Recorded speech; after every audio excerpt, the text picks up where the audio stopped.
और इसके जरिए भारतीय फौज पर एक बड़ा हमला किया जा सकता है।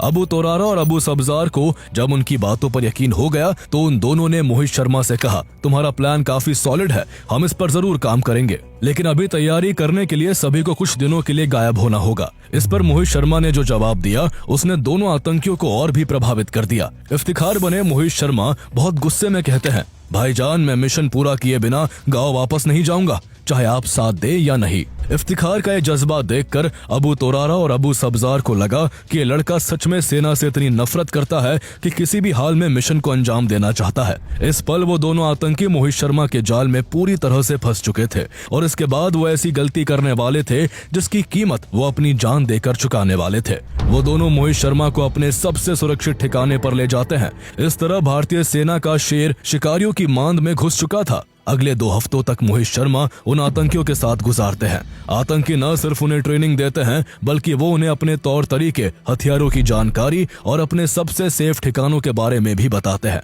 आखिरकार वो दिन आ गया जब उसी हाइडआउट में भारतीय सेना पर हमले की पूरी योजना तैयार हो गई। प्लान साफ था, जितना ज्यादा हो सके भारतीय सैनिकों को मारना है। इस हमले का मास्टरमाइंड भी इफ्तिखार उर्फ मोहित शर्मा को ही बनाया गया। उस रात ग्रेनेड की एक कंसाइनमेंट आने वाली थी। अगली सुबह 3 और हिजबुल आतंकी उनसे जुड़ने वाले थे और फिर अगली दोपहर भारतीय सेना की टुकड़ी पर हमला होना था। लेकिन इस दौरान तोरारा को इफ्तिखार के हाव भाव पर हल्का शक होने लगा था। कमरे की खिड़की से बाहर देखते हुए उसने सब्जार से कहा, मुझे कुछ गड़बड़ लग रही है। हम इसके नाम और उसकी बताई गई कहानी के अलावा इसके बारे में और क्या ही जानते हैं। सब्जार ने अपनी सिगरेट का कश लिया और धुआं छोड़ते हुए कहा, क्या हुआ, तू उससे बात करना चाहता है? तभी इफ्तिखार भट्ट बने मोहित शर्मा कहवा के 3 गिलास लेकर कमरे में दाखिल हो जाते हैं। उनका चेहरा बिल्कुल शांत था। वो उन दोनों को कहवा देते हैं और फिर अपना गिलास उठाकर चुपचाप खाट के किनारे बैठ जाते हैं।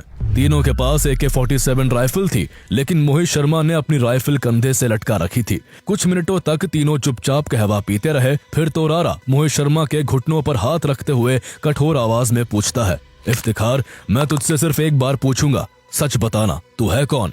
तोरारा ने जब दोबारा यही सवाल दोहराया तो मोहित शर्मा धीरे से अपना ग्लास नीचे रखकर खड़े होते हैं और कंधे से राइफल उतारकर उनके तरफ जमीन पर पटकते हुए तेज आवाज में कहते हैं, भाईजान, अगर मुझ पर शक है तो ये लो बंदूक, मुझे अभी गोली मार दो। अगर तुम्हें मुझ पर भरोसा नहीं है तो तुम मेरी मदद भी नहीं कर सकते। तुम्हारे पास सिर्फ एक ही रास्ता बचता है और वो है मुझे मारना। ये सुनते ही अबू तोरारा खड़ा हो जाता है। जैसे ही उसने अबू सब्जार की ओर मुड़कर कुछ पूछना चाहा, उसी पल मोहित शर्मा अपने कपड़ों के अंदर से 9mm की पिस्तौल निकालते हैं और दोनों आतंकियों के सिर में गोली मार देते हैं। धुआं और बारूद की गंध हवा में भर जाती है और दोनों आतंकवादी वही ढेर हो जाते हैं।